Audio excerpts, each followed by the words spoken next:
So we haven't seen a shift, which is actually kind of a good thing because we saw interest rates hit 8%. But just this week, the Fed decided to not raise the Fed interest rate. But what's wonderful through all this is that our inventory has just continued to creep up a little bit, not a lot.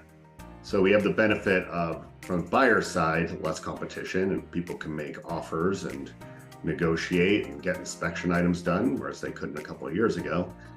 But sellers, they're not losing value or not significant value. Prices are just kind of staying steady. I have noticed that you can do consistent price drops to get your house sold, but I've also kind of had sellers like the strategy of like, hey, we're going to get to this price point and we're going to hold, because all the comps and everything like that say, hey, this is actually a good price. And I've had some success getting offers on those prices and negotiating prices that the sellers are really happy with. So is it the gangbusters time that the sellers would have loved to have with like 5 offers and going over? No, but they've already gained all that equity that happened during that time. So they've still benefited from it. They're just not in that time right now. We've seen prices go up a little bit this year. Inventory is just a little bit higher, not alarmingly so. Still by the numbers, a seller's market, although it doesn't feel like that. It feels pretty balanced.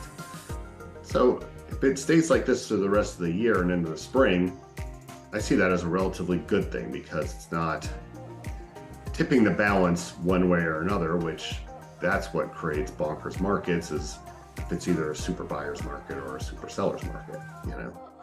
On one side, you've got too many price drops and low balls. The other side, you have too much competition and bidding wars. Right now, it just kind of feels like a healthy spot for everybody.